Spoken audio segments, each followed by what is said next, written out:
కొండపల్లిలో ఉన్న ఒక ప్రభుత్వ పాఠశాల నుంచి మమ్మల్ని సంప్రదించారండి. అక్కడ చదువుకుంటున్న కొంతమంది పిల్లలకు స్కూల్ బ్యాగులు లేవని, పుస్తకాలను చేతిలో పట్టుకుని బియ్యం సంచుల్ని బ్యాగులుగా వాడుతూ స్కూల్‌కి వస్తున్నారని తెలిసింది. ఆ మాట విన్న వెంటనే మా మనసు కరిగిపోయింది. ఇంక వెంటనే మా స్నాప్లికా టీమ్ తరపు నుంచి వాళ్ళకైతే బ్యాగులు అందించాం.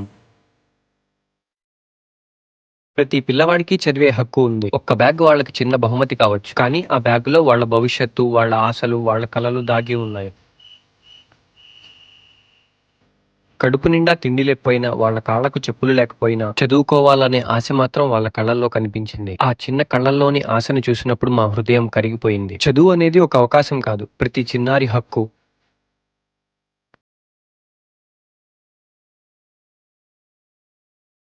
దేవుడు మనకిచ్చిన దాంట్లో కొంతమందికి సహాయం చేస్తే అది దానం కాదు, మన బాధ్యత. మనలో ప్రతి ఒక్కరం ఒక్క అడుగు ముందుకు వేస్తే ఎంతో మంది పిల్లల జీవితాల్లో వెలుగు నింపవచ్చు. ఎందుకంటే ఈ రోజు మనం చేసే చిన్న సహాయం రేపు వాళ్ళ జీవితాల్లో పెద్ద మార్పుకు నాంది అవుతుంది.